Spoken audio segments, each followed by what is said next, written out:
Welcome back to the channel excel Gyan. मैं आपके लिए लेकर आया हूं ऑब्जेक्टिव। आज के क्लास में प्रकाश के परावर्तन चैप्टर पर फतह पाने वाले, उसके ऑब्जेक्टिव पर फतह करने वाले, यानी आज का सेशन के बाद आपको ऑब्जेक्टिव क्लियर हो जाएगा। इस चैप्टर से एक भी ऑब्जेक्टिव बोर्ड एग्जाम में नहीं छूटेगा। तो चलिए हम लोग इस चैप्टर के ऑब्जेक्टिव को देखते हैं। फर्स्ट क्वेश्चन है, दाढ़ी बनाने के लिए कौन सा दर्पण उपयुक्त है? तो दाढ़ी बनाने के लिए अवतल दर्पण उपयुक्त है, ये आपको पता है। नेक्स्ट क्वेश्चन है, गोलीय दर्पण का फोकसांतर उसके वक्रता त्रिज्या का कितना होता है? यानी गोलीय दर्पण का फोकस जो है उसके वक्रता त्रिज्या का कितना होता है? तो आधा होता है। कितना होता है? आधा होता है। नेक्स्ट क्वेश्चन है, किस दर्पण से वस्तु का बड़ा प्रतिबिंब बन सकता है? देखिए, समतल से तो बराबर बनता है, ये नहीं होगा। उत्तल से तो वस्तु से छोटा बनता है, ये नहीं होगा। तो इसका सही आंसर होगा अवतल दर्पण। नेक्स्ट क्वेश्चन है, अवतल दर्पण से परावर्तन के बाद किरण किस बिंदु से गुजरेगी? तो फोकस से गुजरेगी। कहाँ से गुजरेगी? फोकस से गुजरेगी। मैं एक एक चीज क्लास में करा चुका हूँ। और देखिए, प्रकाश के परावर्तन के कितने नियम हैं? तो बच्चा ही बता दिया, प्रकाश के परावर्तन के 2 नियम है। और नेक्स्ट क्वेश्चन है, प्रकाश का वेग न्यूनतम होता है, यानी प्रकाश का चाल सबसे कम होता है। तो सबसे कम कांच में होता है, इसका है 2 × 10⁸ मीटर पर सेकेंड होता है। निर्वात में होता है 3 × 10⁸ मीटर पर सेकेंड होता है।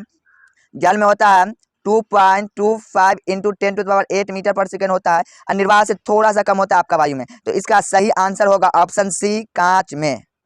नेक्स्ट क्वेश्चन है, किसी दर्पण से वस्तु कहीं भी रखने से वस्तु के बराबर आकार का सीधा प्रतिबिंब बनता है, तो वह दर्पण होगा। अब देखिए, किस दर्पण में सीधा यानी आभासी प्रतिबिंब बनता है? तो अवतल में तो आभासी प्रतिबिंब नहीं बनता है, एक कंडीशन बनता है।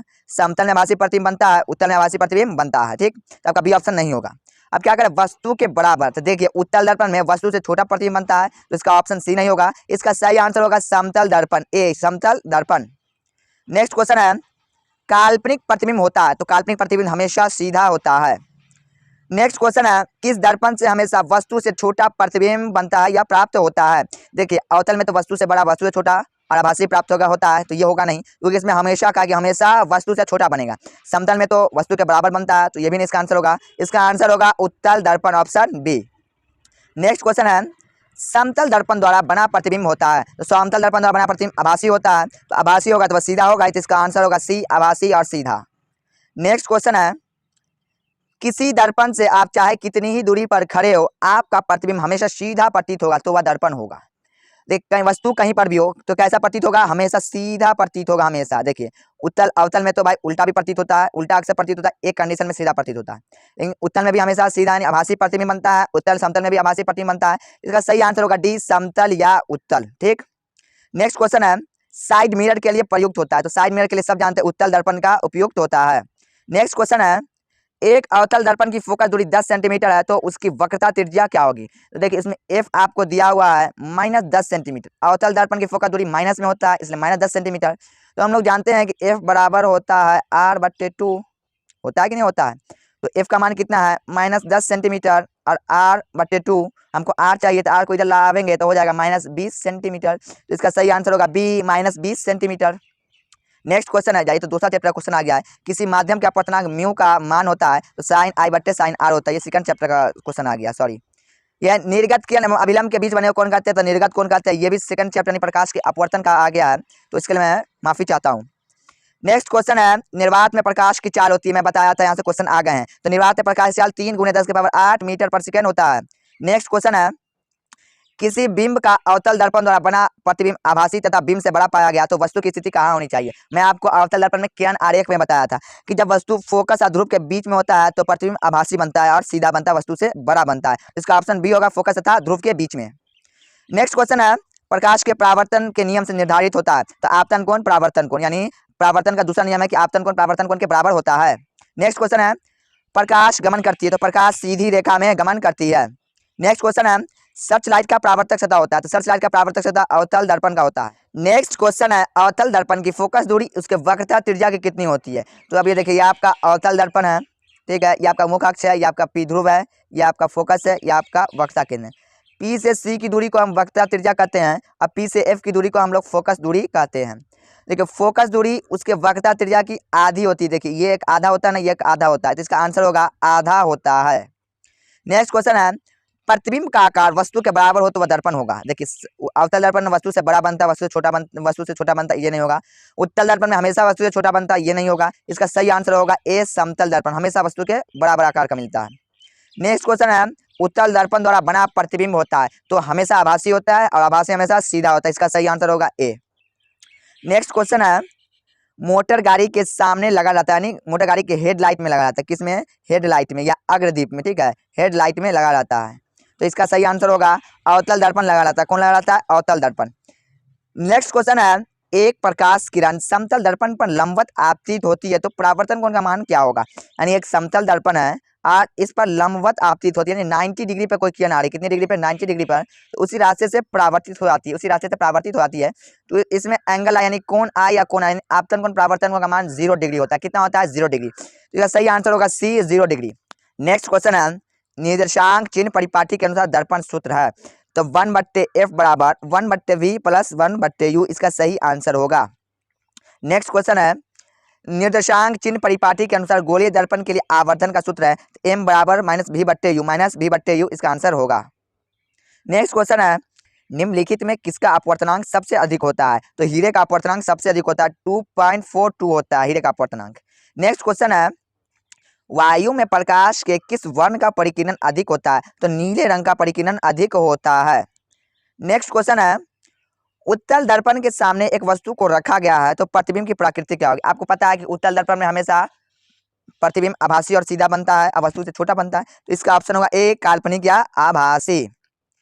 नेक्स्ट क्वेश्चन है आवर्धन का ऐसा मात्रक है, मैग्निफिकेशन का यूनिट है तो मैग्निफिकेशन यूनिट लेस होता है, यानी मात्रक विहीन होता है, इसका आंसर होगा इनमें से कोई नहीं। नेक्स्ट क्वेश्चन है टिंडल प्रभाव प्रकाश की कौन सी परिघटना को प्रदर्शित करता है तो प्रकाश की परिकिरण को प्रदर्शित करता है। नेक्स्ट क्वेश्चन है नई कार्तीय चिन्ह परिपाटी के अनुसार दर्पण के सामने रखे गए बिंब की दूरी ली जाती है तो बिंब की दूरी ऋणात्मक ली जाती है, क्या ली जाती है, ऋणात्मक ली जाती है।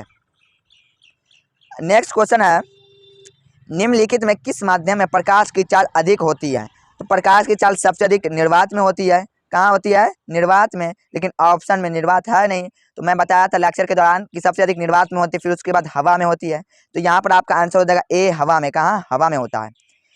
नेक्स्ट क्वेश्चन है निम्नलिखित में से किस दर्पण की फोकस दूरी धनात्मक होती है तो उत्तल दर्पण की फोकस दूरी धनात्मक होती है। नेक्स्ट क्वेश्चन है एक प्रयोग में अवतल दर्पण द्वारा किसी बिंब का प्रतिबिंब एक पर्दे पर प्राप्त किया जाता है, पर्दे की फोकस दूरी निर्धारित करने के लिए प्रयोगकर्ता को मापने की जरूरत है तो दर्पण तथा पर्दे के बीच की दूरी, दर्पण तथा बिंब के बीच की दूरी, इसका आंसर होगा सी ए बी दोनों।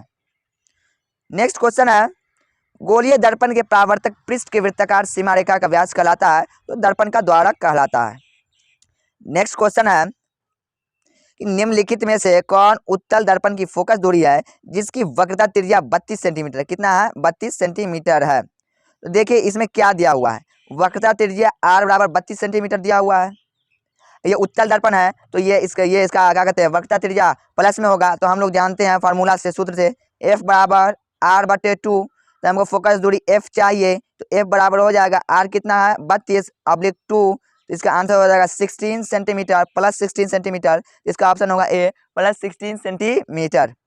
नेक्स्ट क्वेश्चन है यदि किसी बिंब का प्रतिबिंब का आवर्धन ऋणात्मक हो तो प्रतिबिंब की प्रकृति क्या होगी तो प्रतिबिंब वास्तविक और उल्टा होगा, इसकी प्रकृति होगी प्रतिबिंब वास्तविक है और उल्टा है।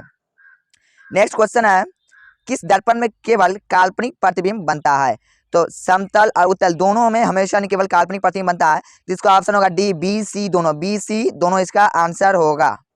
नेक्स्ट क्वेश्चन है तैलीय कागज होता है तो तैलीय कागज आपका पारभाषक होता है, कैसा होता है, पारभाषक होता है।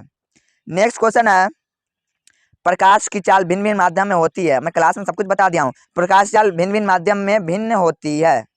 नेक्स्ट क्वेश्चन है वायु में प्रकाश की चाल निर्वात की अपेक्षा होती है तो थोड़ा कम होती है, सब आपको लेक्चर में मैं बता चुका हूँ कि थोड़ा सा कम होती है। जो लेक्चर नहीं किया है तो क्या कहते हैं, मैं डिस्क्रिप्शन में लिंक दे दिया, वहाँ से विजिट करके आप दोनों लेक्चर अटेंड कर सकते हैं, तो आपका कंसेप्ट क्लियर हो जाएगा। नेक्स्ट क्वेश्चन है समतल दर्पण की फोकस दूरी होती है तो समतल दर्पण की फोकस दूरी अनंत होती है, क्या होती है, अनंत होती है। नेक्स्ट क्वेश्चन है, एक गोलीय दर्पण की फोकस दूरी प्लस 20 सेंटीमीटर है तो गोलीय दर्पण कैसा होगा।